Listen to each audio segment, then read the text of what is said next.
Okay. There we go. Hello, everybody. Hello. Thanks for joining us today. Big topic today, guys. It is. Strap in, buckle up. So we've talked about this before. We have. We talk about it all the time. A lot. A lot. But have you ever heard the term that your genes load the gun, your environment pulls the trigger? I feel like this really couldn't be more true when we talk about diabetes. So we are going to cover a lot about it today, but we're not going to get into the super, super deep science of it. But we want you guys to understand how much of a lifestyle disease is. The way that we live our lives really can contribute, make this disease happen. So I think we'll probably talk quite a bit about disease process, but we're not going to talk pharmacotherapy. There you go. Right. Yeah. Right. Yeah, and I think it relate to a lot of people, right? I mean, there's a lot of people that suffer from this disease, or the consequences of the disease long term. But yeah, I mean, a lot of people. And if there's, look, I mean, at least half the population in the States has prediabetes type 2 or type 1. That's a lot of people. Right. And trending higher. Sure. And I mean, I swear, if I had $1 for each email I get with a question of what to take, what to do for type 2 diabetes, guys, I'd be a billionaire. It's a lot. These questions come in every single day. So I just wanted to have a fresh new discussion about it and really motivate you guys to either if you are diabetic or pre-diabetic, things that you can do to work on reversing this. Or if you're on the other side and you're not there, the chances of getting there can be pretty high. Even for people like you and I, we watch our sugars closely. We watch our A1C, our 3-month average closely. We get our insulin tested. Yeah. We're very much cognizant and aware that we could potentially trend into prediabetes range. Right. You have to be aware of it all. Got to be aware of it all. Everybody, this is for every single one of all you. Of us. So if you're sitting there thinking, I'm fine, I don't have diabetes, stay tuned. Yeah, exactly. And if you're one of those skinny people or you fall into that skinny fat category where the sarcopenia, you also are at high risk for prediabetes and diabetes. Right. Yes. So it's not just an outward appearance of the phenotype of being skinny. Correct. 100%. So we'll talk about some of the causes, best diet or ways to eat, exercise, movement. Really, disease is secondary to type 2 diabetes, which is kind of scary thinking about it all. And then, we'll circle back and hit home on some of our supplements that can help you guys in the process. And we try not to offend anybody along the way because, quite frankly, this can get really kind of heated into a lifestyle component. Like, why are you not doing more for yourself? Why are you not working harder at this kind of thing? Sure. And we promise we'll pump the brakes on that. But we are very passionate about lifestyle. We are very passionate about disease prevention. Yes. And so sometimes it comes across that way. And I just want you guys to know we have your best interest in mind. Very true. Good point. Yeah. Good point. So just a little bit of, statistics. I mean, obviously, it's a chronic disease. Type 2 diabetes is a chronic, and we're sticking with type 2. Type 2 diabetes is and prediabetes, yeah. And prediabetes, yes. It's a chronic disease. 537 million adults ages 20 to 79 worldwide have type 2 diabetes. This is from 2021, and it's projected to increase to 643 million worldwide by 2030. These are very scary numbers. And also just knowing we are so educated on this, but yet the projection just continues to go up and up. So, and really when it comes to Americans, it's about 1 in 10. 1 in 10 Americans is not even pre-diabetic. This is type 2 diabetic. Yeah, that's not actually all that accurate, I don't think. I don't know. It's 38 million Americans, which is about 1 in 10. I don't know. Adults. Yeah. And, again, we're just saying adults too, but what's also happening more? Childhood, yeah. Sure. Childhood type 2 diabetes. And that is very sad. Very, very, very sad. Because there's so much that can be done. That's what we're really going to talk about. So type 2 diabetes, Ryan's going to do a nice paint a picture for us, but really it occurs when the body doesn't produce enough insulin or the cells don't react, right? Yeah. No, the body continues to produce a lot of insulin with insulin resistance. Cells become resistant. Right. And then over a long-standing period of time with type 2 diabetes, your insulin level, the secretion of insulin will decrease, you're right, over time. But in the beginning, it amps it up. It pushes more. Right. Because your body's resistant to it. It's not yet responding to it. So it's wondering why. So it's why is this blood sugar still so high? Why are you not using the sugar for energy and growth? Right. Because insulin's a hormone, and what it's designed to do is help the body help the cells absorb the glucose to use them for energy. Sure. Right. So when your body's resistant to that, clearly that's not happening. We're not using that sugar for energy. And what is it doing when we're not using it for energy? Storing as fat. Yeah. Yep. Many times goes into fat storage. Yeah. So let's just paint the picture. Yeah, it's of course. What I want you to visualize. And I think it's a good practice to run through this real quick. So the problem with reactive sick care and the whole Western model, and really most of the world now, is that there's no interruption in the continuum of care. There is no continuum of care really. Like if you're pre-diabetic, well, that's even before that, right? If you had the high end of normal, what we talked about is optimal levels a lot, right. blood levels. Yes. Most physicians aren't even really kind of talking to you about your high end of normal blood sugar. They're just not. There's nothing they can do about it. Your primary care is pretty much going to be like whatever. It's not even like a flag yet. So like the high 90s, call it your fasting blood sugar. Right. Then like in your low 100s, 110, 123, 120 in that range, you're pre-diabetic. Maybe the doc says something at that point. Maybe not. Probably not, because there's not a diagnosis code. There's not really a way for them to offer you any care. Now you bump up to 126 and you go higher, all of a sudden you're diabetic, you get a prescription, you get follow-ups, you get all these different things, educational materials through how to manage your diabetes with your medication, so on and so forth. Right, and you're just talking about blood sugar. That's strictly on fasting blood sugar, A1C. But there's also other metrics that we would encourage you to know, like know your A1C. That's your 3-month average of your blood sugar. You should know that. It should be under 5.7. That's an awesome indicator. You should know what your fasting insulin or your insulin levels look like. And then for those of you that are on that threshold of being concerned and have some concern, an oral glucose tolerance test, as bad as it sucks, because you have to, I forget, like that big sugary drink you drank and then monitor your sugar. So for those of you females that have had babies, like we typically they sometimes have it during pregnancy to make sure.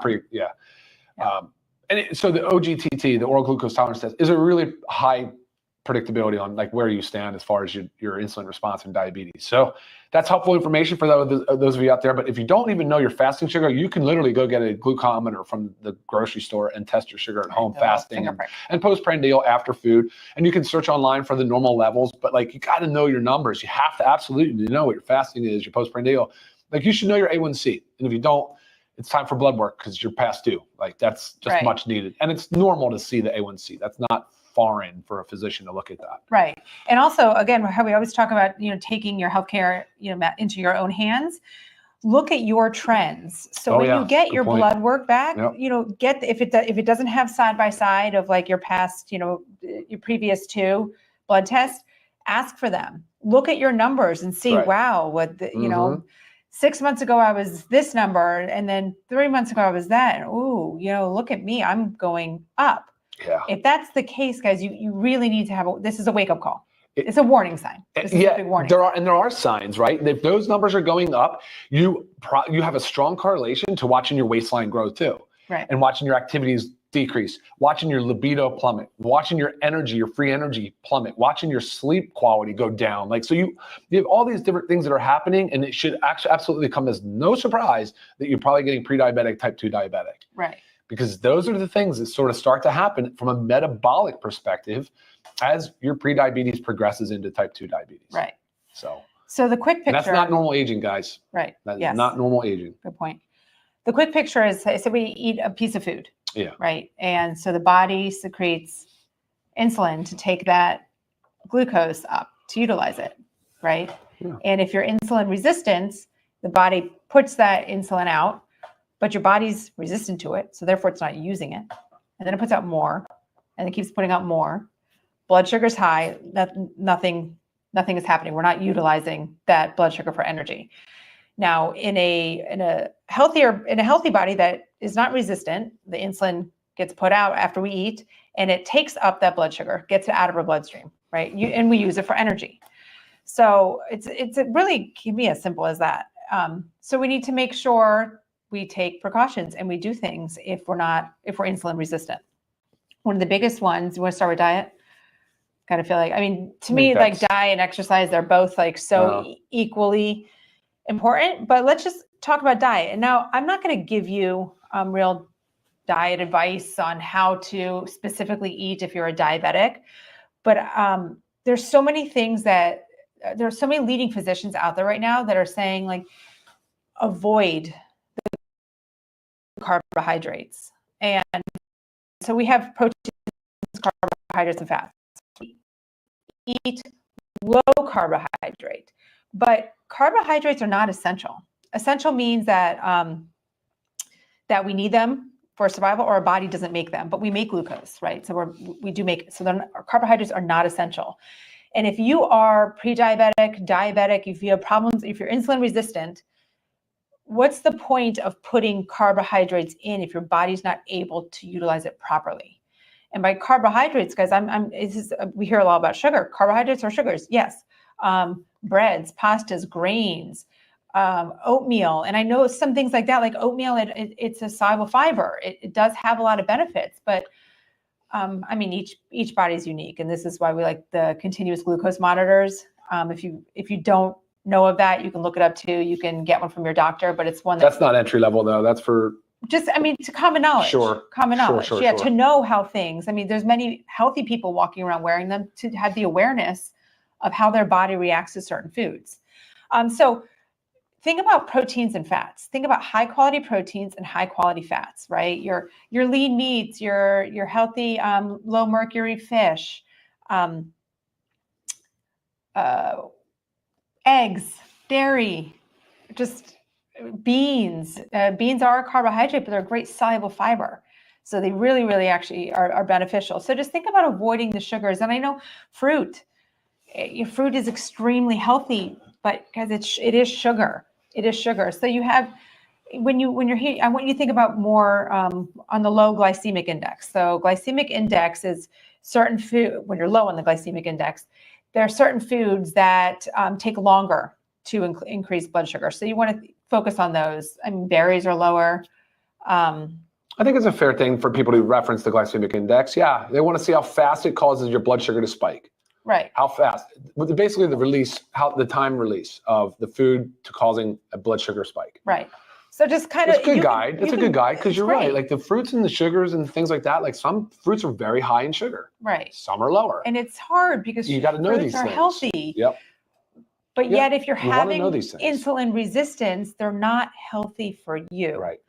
Yes, they're full of nutrients, but it's not good for you if your body's not utilizing that sugar. So really, really, really focus on the high quality protein, high quality fats, like your olive oil, coconut oil, avocado oil, your avocados, your nuts, your seeds, your olives, your coconut, all that kind of stuff in there. I mean, really beneficial. And it also really helps stabilize your blood sugar. And if you are eating carbohydrates, if you don't want to rule them out 100%, make sure you're pairing them with a fat or a protein.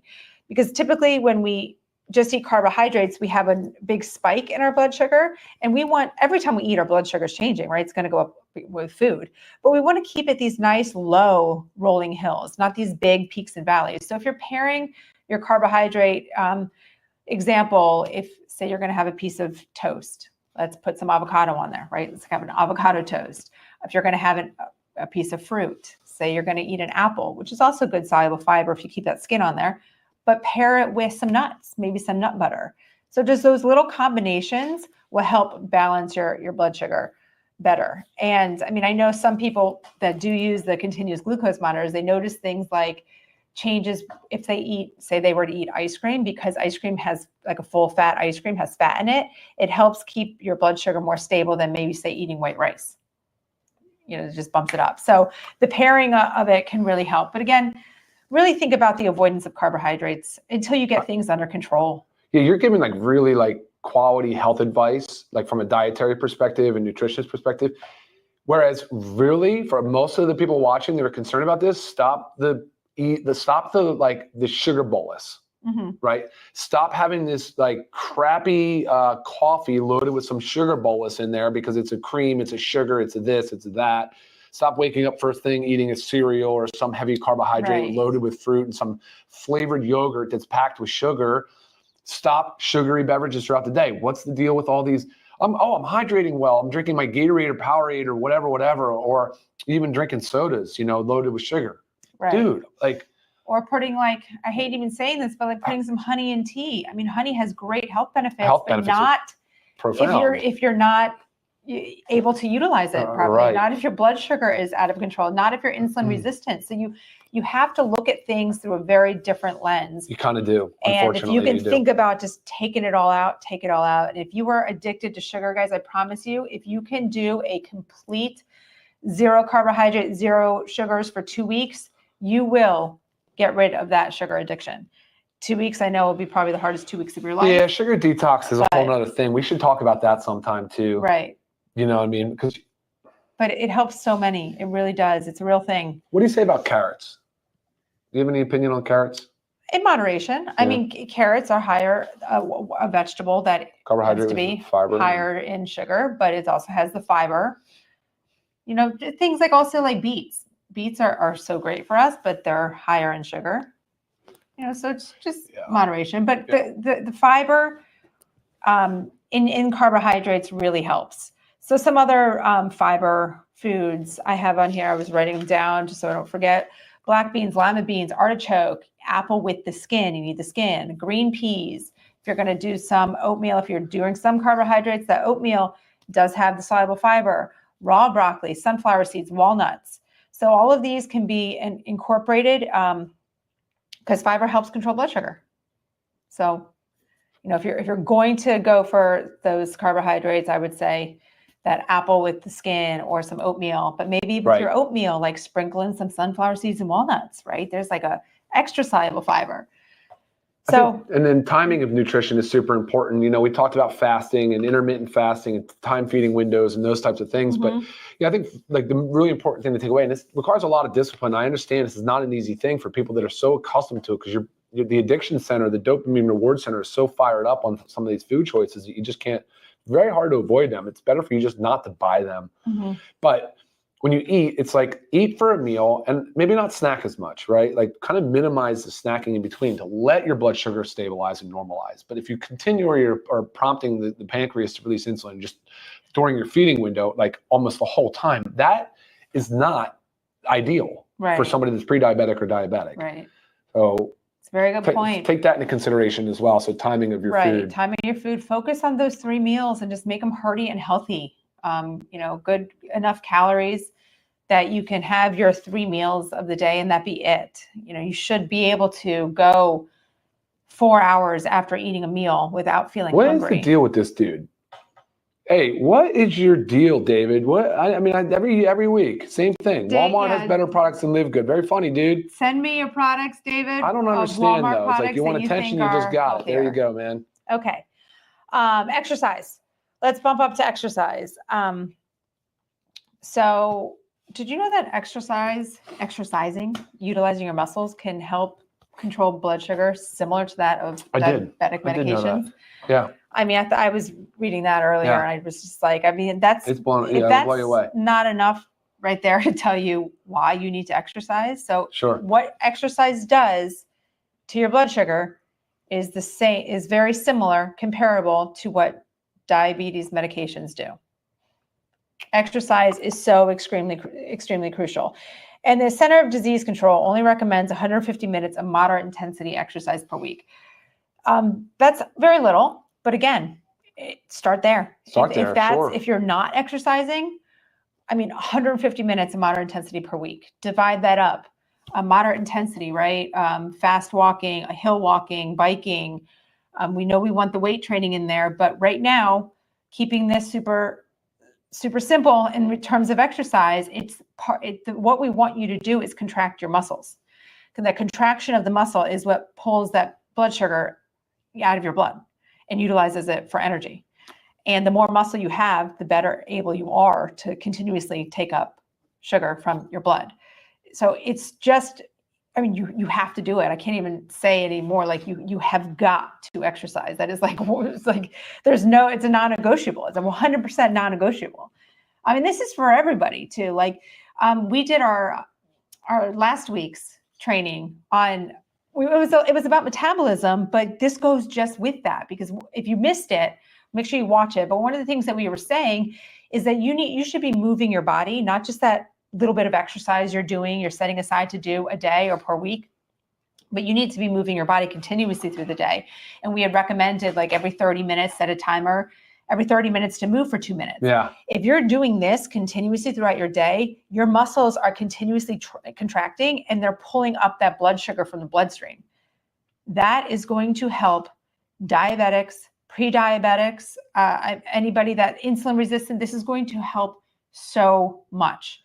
So let me drive that home, because I really think that's some of the best advice I've heard you ever say, and because it applied to me. Like, that's so real. Like, you can exercise an hour a day, then sit most of the day, desk work, whatever it might be, and you're not moving. Whereas the people that are the healthiest, call them, or live the longest lives, there's longevity, blue zone type deals, they move a lot. They may not be in the gym lifting weights, but they're moving all day, every day. They're up and down hillsides or climbing stairs. So I was like, holy crap, that really applies to me. So every 30 minutes, try to get up, like air squats, whatever, push-ups. Whatever works in the environment you're at. If walk some stairs. You're working from home and you can quickly walk outside and walk up and down the street real quick, get some fresh air too. So how long? Every 30 minutes? Like 2 minutes. 2 minutes. 2 minutes. 2 minutes every 30. And it doesn't have to be like, say you're doing air squats. It doesn't have to be like this high intensity, fast jumping air squat.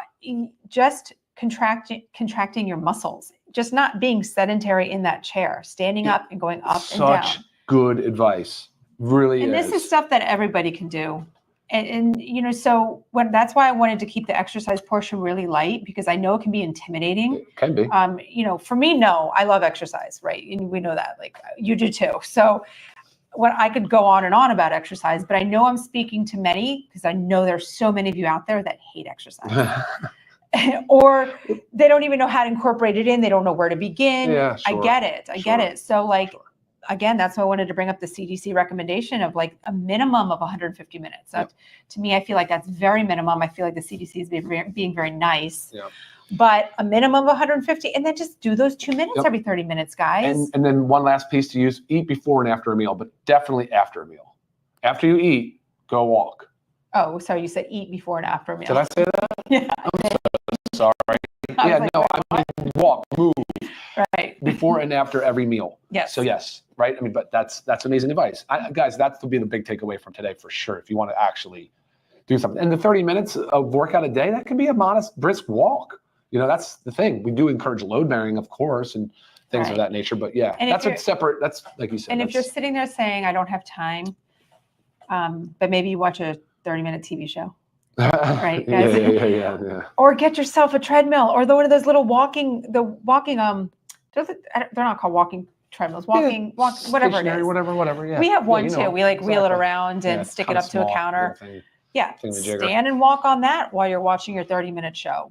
It's just about moving your body. Awesome. What's up next? Okay. And hey, just for you guys that wonder why I'm not looking at the camera all the time, there is a computer right here. So it's not that I'm distracted. I'm actually managing the comments and the questions that come through. So I see all you guys talking. You just can't see my computer. So I apologize if I'm not making eye contact with you on the screen here, but that's what I'm looking at. So yeah. Oh, gotcha. Yeah. Yes. It's hard. We have to try to kind of see as we're going along if we can answer questions while we're doing this. And I like it. I think the engagement is super fun. Comments to pull up. Yeah. This is super fun. Okay. So root cause of all disease. So I personally feel like this type 2 diabetes is the cause of all disease. So many times when I get an email. That's a bold statement. I know, it's very bold. Okay, I should say almost, a lot. Let's just say a lot. I'm with you. One of the biggest ones is fatty liver disease. And this is non-alcoholic fatty liver disease. And the prevalence of non-alcoholic fatty liver disease is just going up and up. It's like skyrocketing. And every time I get an email about this, which is very often, I say, are you or whomever they're referring to type 2 diabetic? And 9.9 times out of 10, it comes back yes. So I say, okay, let's take a step back. Let's go work on let's work on the diabetes, because the other things will start to heal themselves in the process. Same thing when it goes to, I get a question about like foot sores or leg pain, just a lot of it. I always ask the question, are you type 2 diabetic? And it comes back 9.9 times out of 10, yes. So I don't ever want to focus on that issue. I know that was what the question was about, but let's focus on reversing the diabetes. Let's focus on improving our insulin resistance, improving our blood sugar. It's a process. It's not an overnight fix. But and you have to stay committed, because it takes a lot. I'm with you. I follow along with everything you're saying. It's really a body composition issue, because that's what contributes and causes the diabetes, right? Like the type 2, the pre-diabetic and the diabetes. It's right. Body composition, but you also talked about the sarcopenic obesity, which is your skinny fat. And they might not know, if you're not getting your body composition taken when you're at a doctor, you may not know just by looking at. So it is body. So when Ryan says body composition, right, it's the portion of our body that's made up of fat and lean muscle, right? So just because you're skinny doesn't mean that body composition is a healthy body composition. You could be skinny, and that's the skinny fat, where you have a high body fat and low muscle mass, but you just naturally have a small frame. Yeah. Yeah. I mean, it is important to know your fat mass versus your fat-free mass. Right. You know, that's important stuff to know as well, because body composition, and we've talked about this in the past, but lean muscle does such a far superior job of fat tissue, of uptaking sugar, managing, managing changes, everything. Honestly, dietary is important, but then also environmental. So there's a lot of environmental insults that we experience that also impact our metabolic health. Right. You know, and when you start talking about diabetes, again, kind of the function, the core of that is metabolic dysfunction. So, yeah, a lot of variables. It can be overwhelming, but we're right to be sitting here to talk about things that are pretty much the lowest hanging and highest impact, right? So, which are, obviously food advice, nutrition advice, exercise, and then just general education around it. Because here's what happens, right? If you don't listen, you don't do anything. You're talking about the leading cause of blindness. You're talking about the leading cause of renal impairment, so kidney disease, that's and another dialysis. big one that I get the question on all the time. I'm like, if you have kidney problems, diabetes is number one, and number three on the microvascular side is amputations. So you get the ulcers because you can't really feel, because there's such distal periphery, and the microvascular is the small blood vessels. So those three things. So therefore, the leading cause of amputations. That's microvascular. The macrovascular side of diabetes is stroke and heart attack.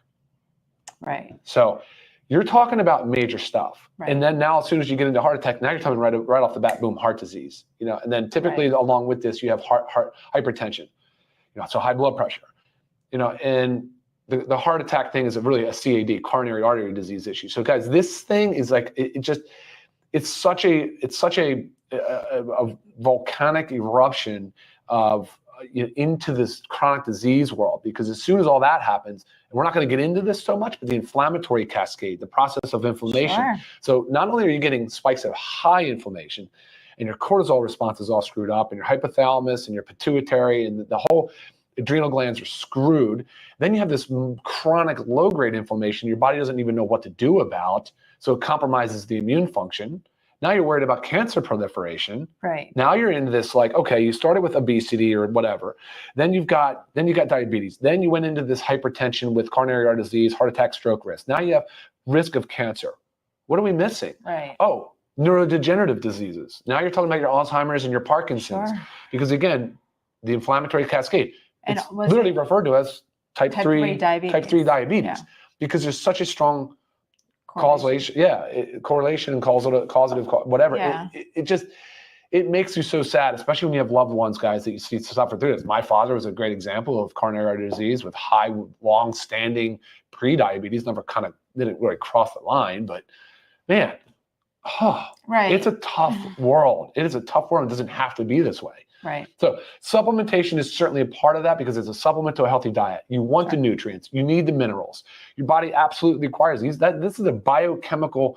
All the reactions that happen in our body are due to all of these cofactors, your vitamins, your minerals, your trace minerals. Which is why we pulled up a lot of the stuff that we pulled out here. Right. The multivitamins, your magnesium, your D. Ryan was just talking about that inflammation. The omega-3 fatty acids are great. Factor 4. Yeah, for sure.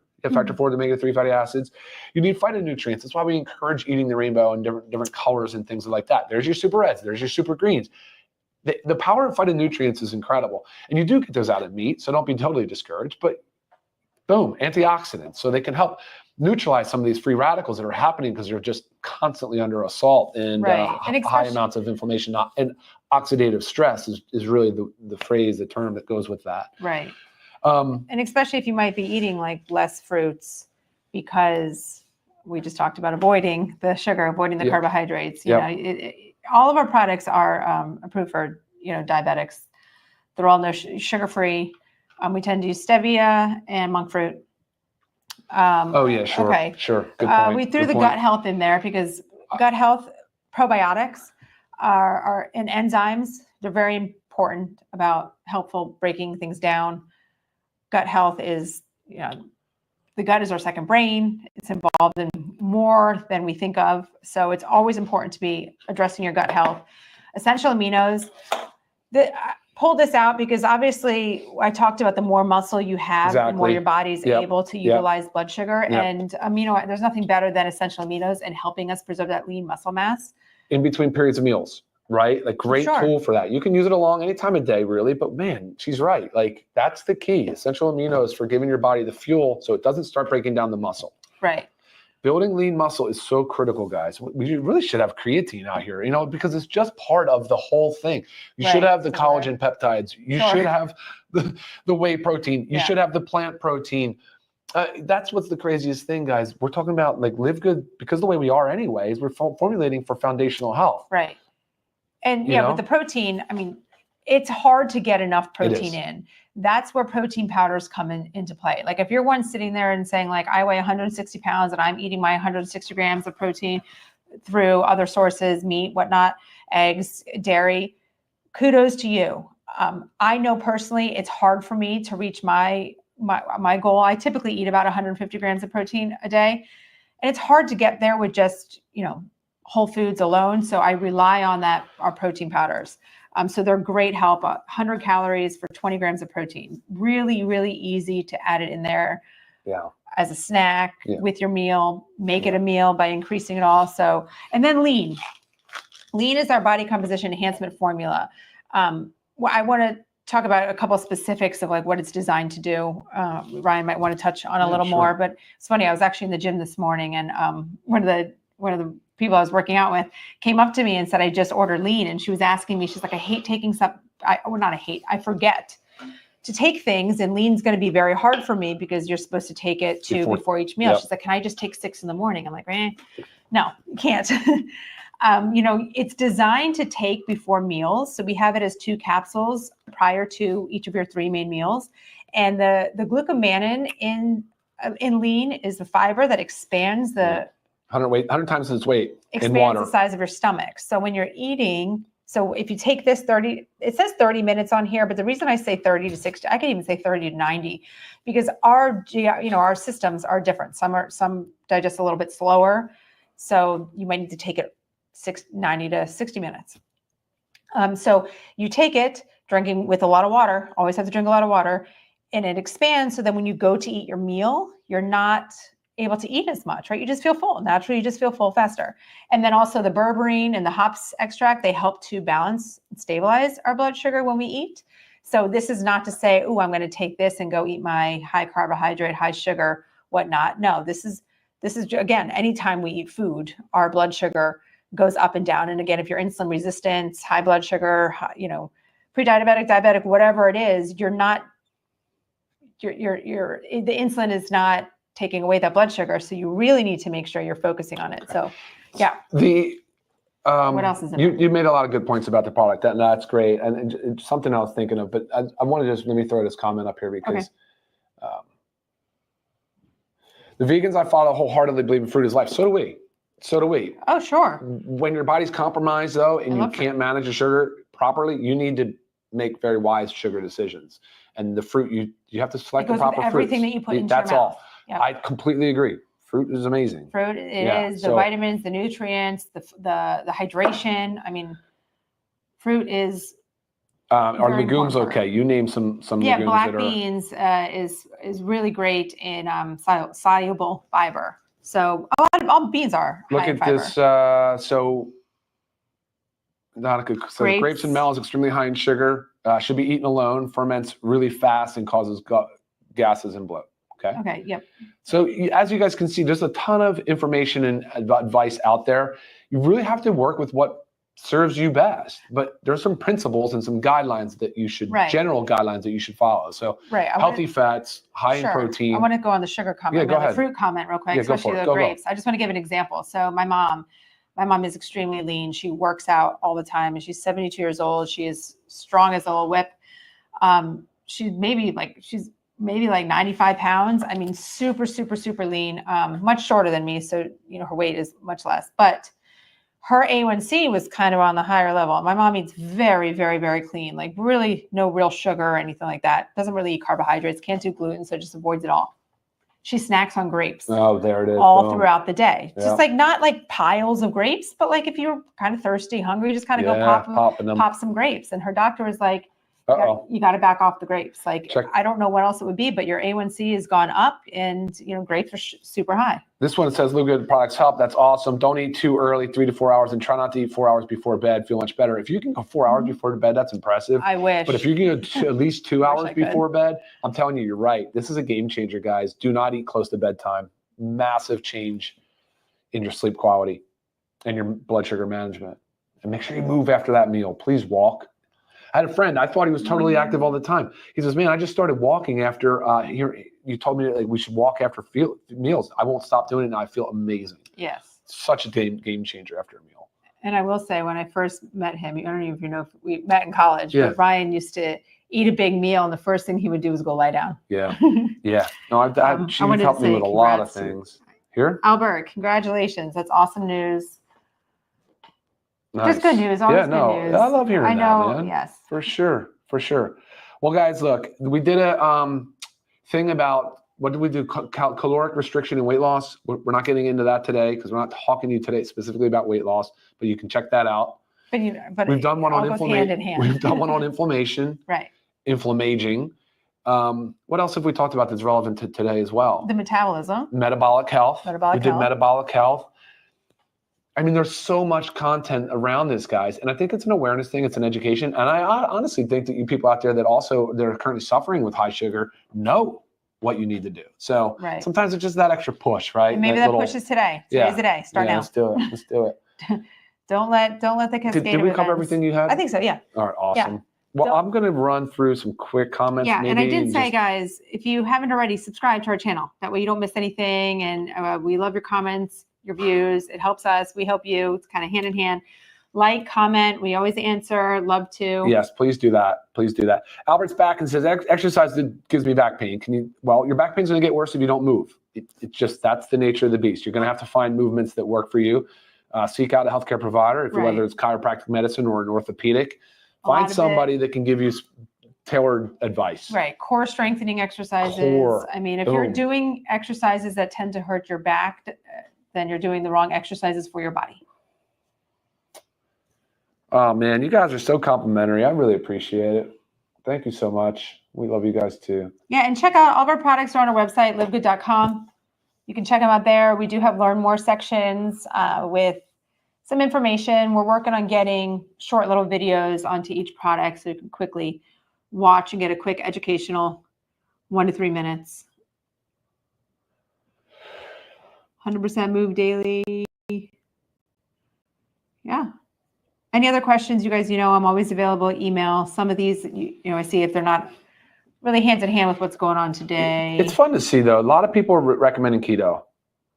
Yeah. I mean, it's not for everybody, but if you are struggling with blood sugar issues, guys, it is the way to go. It really is. And it doesn't mean you have to be doing keto for life, but you've got to get what's going on in check and then figure out. It's all about learning how your body, everybody's different. So that's so funny. There's 2 comments about trampoline, and I couldn't agree more. Absolutely love the rebounding. Like if you bought one little trampoline and you just wanted to jump for a little bit. Right. That's a great idea. You have one of the teeny little trampolines next to your desk. Rebounder. Go jump for 2 minutes. And just jump for 2 minutes. Wow. I love that. Freaking now I feel great. like we need a little trampoline. Yeah. Yeah. We should have one anyways. I love the whole, You can do it after cold plunge. If you guys cold plunge, you can go out and jump and make your. Yes, we tend to go out on our kids' big trampoline, but we should have a little one. Rebounders can be great. Another comment. This is great. So you guys must be seeing all your other comments and commenting back and forth, and I like that too. Thank you for interacting the way you all do. Is dancing okay? Dancing, come on, dancing Rosemary. Is exercise. Boom. Yes. Who doesn't want to dance? Yes, you have to just find, it's movement. That's why sometimes I hate saying exercise. I actually have it on my notes, exercise/movement. It's just movement. What movement motivates you? If you are going out and hating your exercise every single day, the likeliness of you sticking with it is Look at this one here. This one asks about, hey, Lisa, Dr. Ryan, recommendations of organic products for eyesight. So you're right to be concerned if your sugars are high, like I said earlier. It can damage parts of your eye because the microvascular, the inflammation and retinitis and different things can happen in the eye. Of course, lowering the sugar is your priority, right? Let's get back to that normal, healthy sugar levels. But from there, you need nutrients. We need nutrients for the eyes. We need the lutein and zeaxanthin, which are in the multivitamin for men and women. We put eye support, vision support in both of those because of a lot of it to do with the exposure to our blue light and the fact that those two carotenoids are really highly concentrated in the back of our eye and the retina. So, so many things that you need to do for your eyes, guys, to protect your eyes. But natural light's also very important. So get outside. Should I take super reds when my sugar is high? There are no sugars in super reds. So yes, super red's a great addition. Yeah, the artificial sweetener thing is a hot topic debate here. It can cause an insulin surge. Yeah, I mean, so you got to be careful with them for sure. It's a lot of conflicting literature out there, so really difficult to know what's right. Time for your methylene blue? Tomorrow morning. I had mine today. Yeah. Yeah, I feel like we should probably do, I know next week, if you guys join us, it's the first Monday, right? The first Monday the first Monday? Oh, today's the last. Did we mess up? Did we? Sure did. We'll do it next week. That's something. Typically the last Monday of every month, we do a live Q&A, call it our AUA, ask us anything. We goofed. Sorry, guys. Brought this topic in, but we'll do it. Nobody called us out on it. We'll flip-flop it. We'll do it next week. But I do also want to touch on, coming after that, I want to do a big one on methylene blue. This is a big one. Because the topic has been the research has been pumping out more stuff. Donica, you're all over the comments. I love it. Especially women go through menopause. Strength training helps keep your bone mineral density strong and prevent sarcopenia. Man, 100%. I'm telling you. And then what the problem too with the prediabetes and obesity is, man, your hormones absolutely get completely dysregulated. Yeah. And of course, we're all worried about our sex hormones, but there's so many hormones. We did a hormones video too, but man, it's most your sex hormones are what you're going to really notice the most. Your progesterone gets screwed, your estrogen, your testosterone, which of course men and women all have those hormones. Right. So a lot of times if I get the question, I'm having trouble getting pregnant, what should I take? I take steps back. Is there obesity involved? Type 2 diabetes? I mean, there's so many of these things that we need to focus on, because if you can fix those and get your hormones back in check, things happen naturally. Yeah. All right. We're at 42 minutes, honey. All right, guys. Have a great rest of your day. If you're not watching us live, thank you for tuning in, watching this recorded version. Yes. And we'll see you again next week. Yes. Any other questions that did not get answered? Guys, I'm always available via email, and make sure you tune in next week. Again, it's our live AUA. So that's where we take questions. It's Ask Us Anything. We'll take questions all over the grid about health and wellness. So it doesn't come in with anything. That's right. All right, guys. Thanks for joining. Take care, y'all. Bye now.